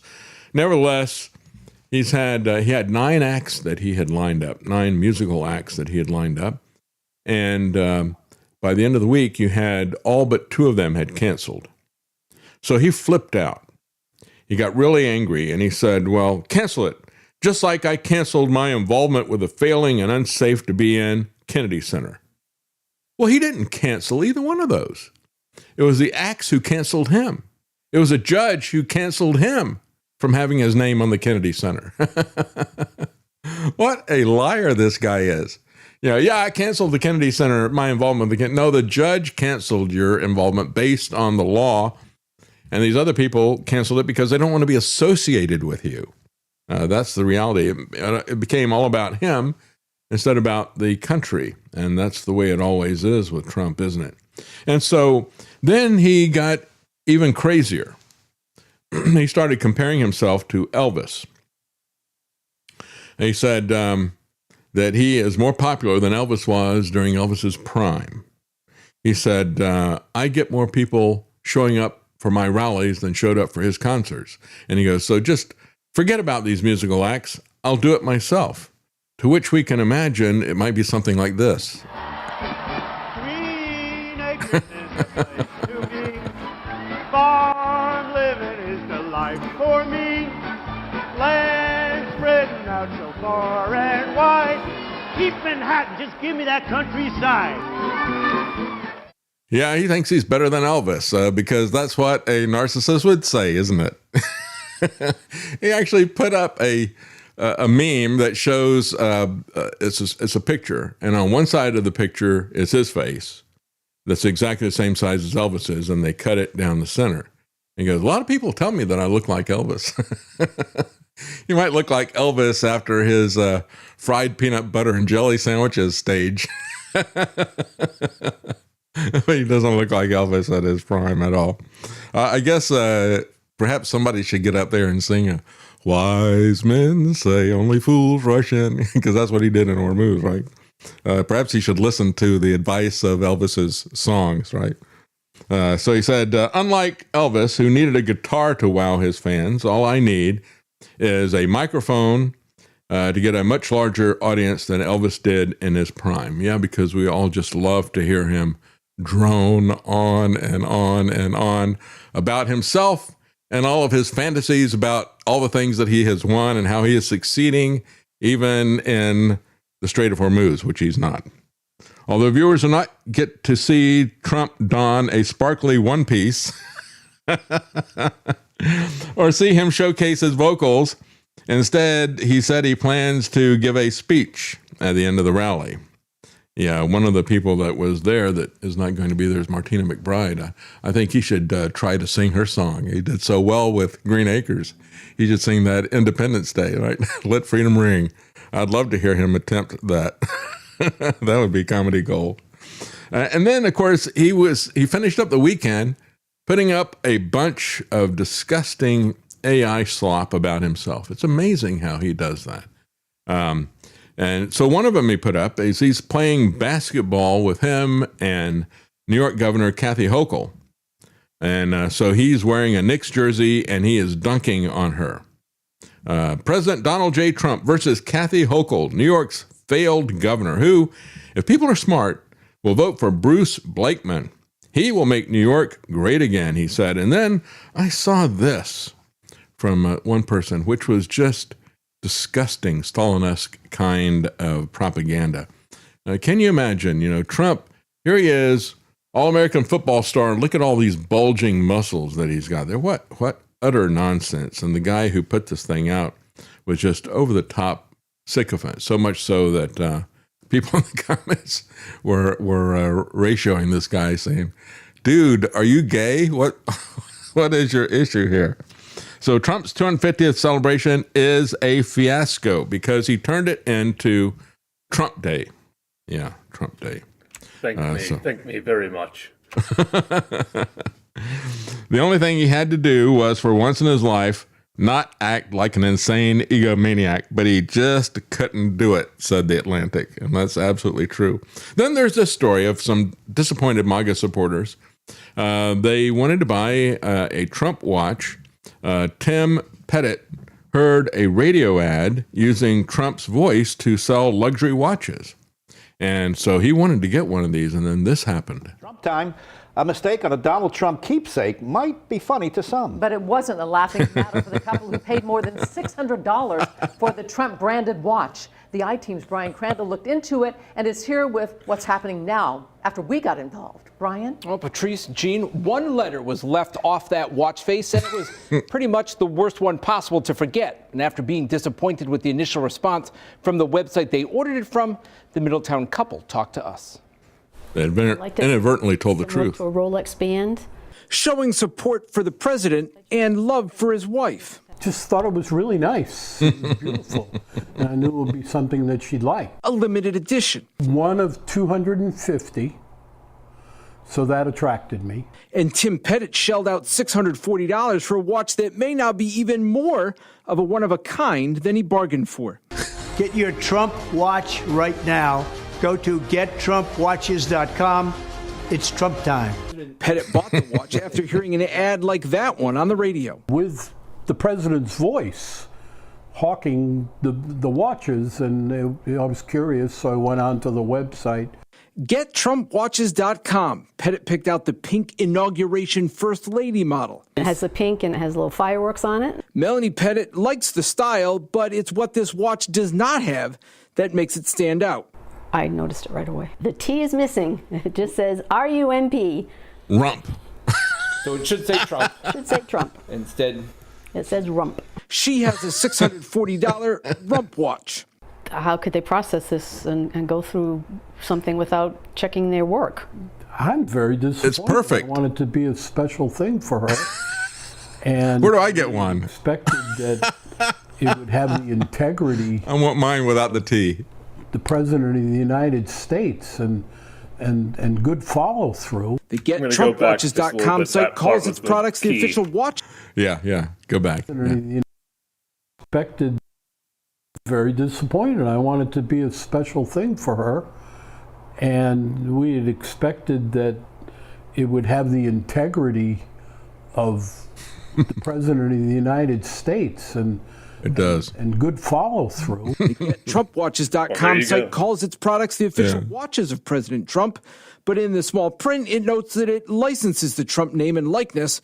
The site also states it has nothing to do with any political campaign. Look at that. Watches are not designed, most of those models say sold out by Donald J. Trump, the Trump Organization, or any of their respective affiliates or principals. I think that. Yeah, I think that's more truth there. Besides the rump, it says over most of them sold out. He has sold us out, hasn't he? And I guess the only thing that's missing is if I get one of those, I would like for it to say, "Kiss my rump." Because that's really the way Donald Trump acts towards his supporters as well as to America and to the Constitution. A proposed $250 bill could be a boon for drug cartels, say experts. And again, this is the sort of thing that is exactly what the drug cartels need. They need to be able to move around cash in terms of, paper fiat currency in large amounts. So $250 bill will be much better than the equivalent stacks of $100 bills. And of course, his buddies, his billionaire buddies, will be able to light their cigars with the $250 bills as well.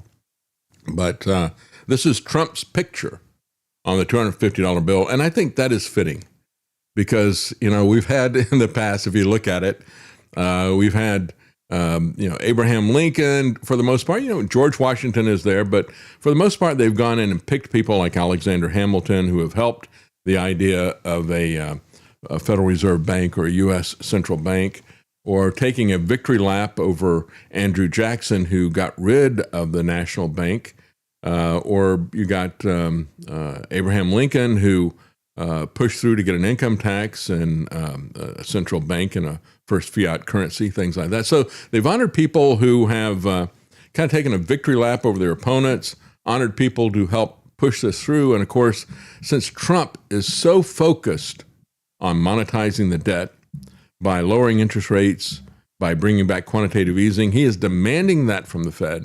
I think it's only a fitting tribute that we would create a much higher denomination bill for him, since he is the king of inflation. We're going to take a quick break, folks, and we'll be right back.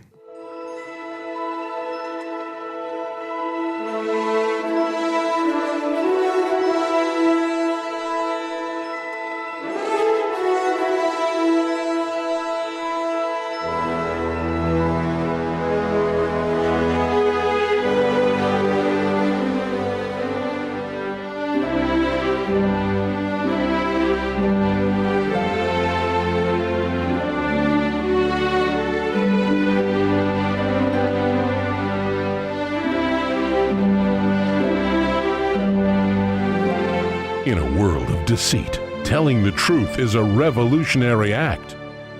You're listening to The David Knight Show. Elvis. Ladies and gentlemen, the Beatles. And the sweet sounds of Motown. Find them on the Oldies channel at apsradio.com.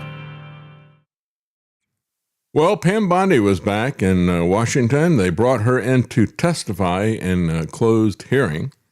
She can be seen walking in. She's got a bandage across her throat. She has been diagnosed with a form of cancer, but actually the cancer that she has a pretty good prognosis for long-term survival, unlike the Trump administration that she served.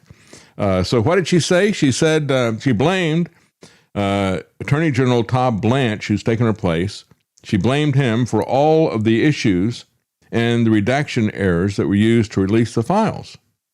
But then at the same time, she also insisted that the testimony included nothing but praise for the acting Attorney General Blanche, which she said is incredible. Yeah, that's what is incredible about Pam Bondi. She flatly refused to say anything about Donald Trump. She answered every question, saying that she did not recall, or telling the committee to ask Todd Blanche. She criticizes him, blames him for all of the errors with the Epstein data, and then says he's doing an absolutely amazing job as Attorney General. This is typical. Covering it up just as well as I would have. It's a great job. Yeah, it's such hypocrisy from her. Truly is amazing. She refused to answer any questions about Trump, despite repeatedly being asked about her conversations with him regarding the files. She expressly stated that she would not talk about Trump. Otherwise, saying that whenever they asked her, just like Mike Johnson, I don't know anything about it. I don't recall. I never saw that. She claims the Department of Justice produced everything required. She said they had acted in a transparent manner and acted appropriately in releasing the files related to convicted sex offender Jeffrey Epstein and Ghislaine Maxwell. And oh, by the way, they left everything out in a transparent manner. Transparent, that is, if you've got X-ray vision that lets you see through black blocks on the text, right? It's all relative, I guess.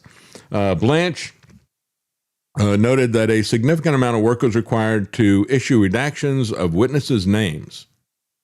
Well, actually, they did just the opposite. Remember that? They redacted the perps, and they left the victims' names there for people to see.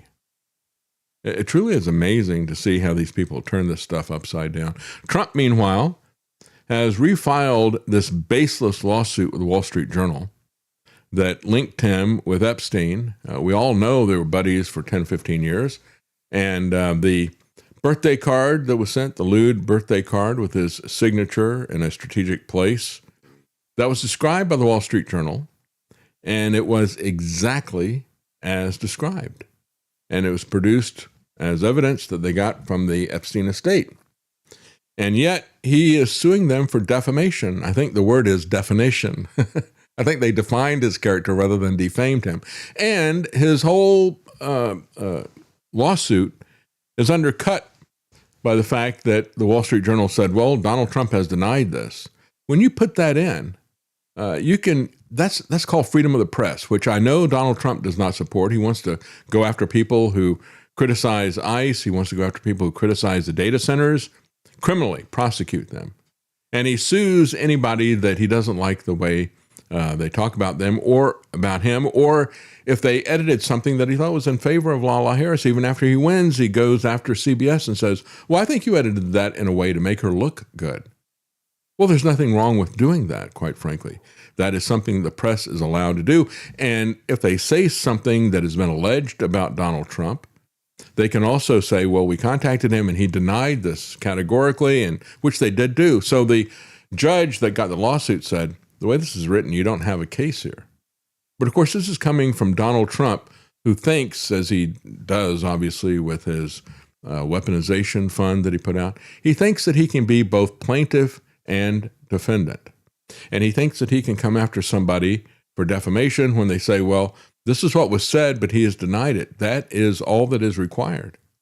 And so, interestingly enough, he's coming after Dow Jones and Company, which publishes the Wall Street Journal, And this is in spite of the fact that Bondi said the Dow was at 50,000, which is all that matters. And so now they're coming back. But I guess they're getting serious about coming after the pedophiles. They're starting with the Dow Jones, of course. Yeah. But, when that gets low enough, then they'll be able to come after them. So a judge threw this out and said, no, this isn't even a lawsuit the way this is written. If you want to try to do this, you're going to have to come back and write this differently. So they did that. They keep coming back.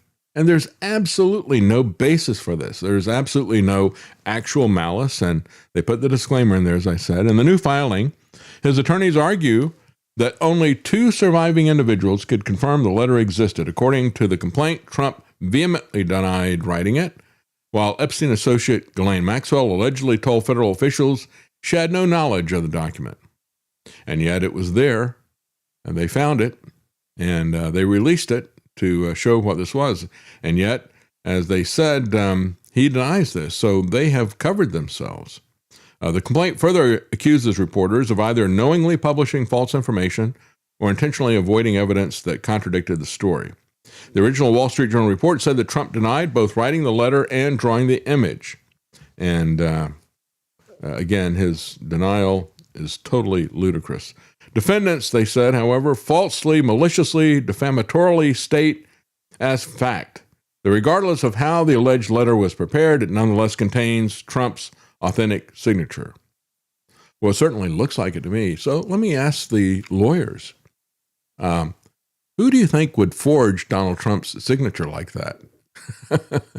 And why would they? Maybe they go back and carbon date this thing to the 1990s and get it beyond a shadow of a doubt. I don't have any doubt at all that this is something that he did. In dismissing the original case, the judge explained that proving actual malice requires evidence that a publisher knowingly reported false information or acted with reckless disregard for the truth. Trump's earlier complaint comes nowhere close to this standard, he said. The judge further said that claims the newspaper ignored contradictory evidence was weakened by the article itself, which included Trump's denial.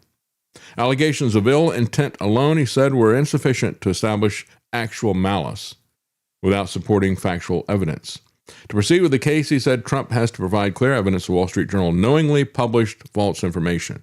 And the very fact that he's coming after them for $10 billion tells you everything that you need to know. He has absolute total disregard for reason, for the law, for the truth, for the children that he was involved with. And then we have this. We have the meme that people are putting up. 4 Republicans that worked the hardest to get the Epstein files released. And so, of course, he got rid of Marjorie Taylor Greene and Thomas Massie. And now you've got Nancy Mace, who is running, and he's doing the best that he can to try to stop that as well. Maybe this is why he's coming after her. You would be shocked, Piers, that some of the names that I have seen that came across the DOJ in emails that the DOJ is protecting. And we're talking about people on both sides of the aisle. We're talking about famous people, rich people, people in power, prime ministers, former presidents, et cetera, media personalities. Current presidents. In these files. And that's why I say this is going to go down as the greatest cover-up, one of the greatest cover-ups in American history. And I don't believe the girls are actually going to see justice, which is why it's going to be incumbent upon people like Democrat Ro Khanna, Republican Thomas Massie. I'm a Republican myself who's willing to name some of those names in our committee work, on the floor of the House, whatever it takes, because this kind of thing cannot continue to go on. I want to give the next girl hope that when she comes forward, she won't be shamed. Her life won't be smeared in the Daily Mail or whatever the next press, is going to do. What they do to female victims and to children is disgusting because they're protecting their rich and powerful friends. But you'd be surprised, shocked even at some of the names in the file. And again, I don't think we would necessarily. We're beyond being shocked. And the fact that Trump is so desperate and so vindictive, I think screams that he is guilty as sin. But the reality is, why doesn't she release the information? Thomas Massie has pledged that he's going to do it on the floor of the House before he leaves. Why are they waiting? Why don't they do it? If they've seen this stuff, why don't they expose this? I think that is the elephant in the room that is not being heard. Thank you for joining us. Have a good day.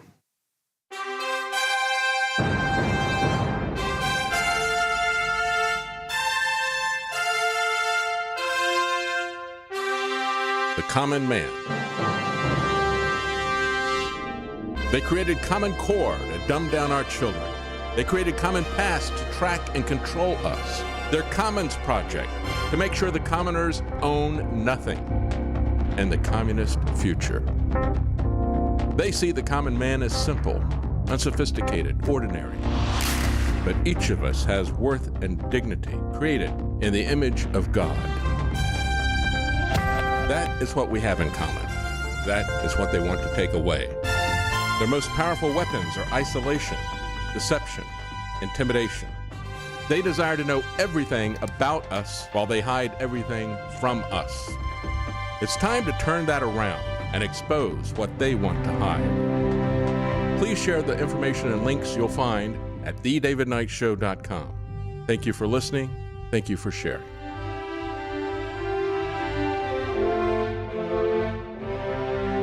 If you can't support us financially, please keep us in your prayers. thedavidknightshow.com.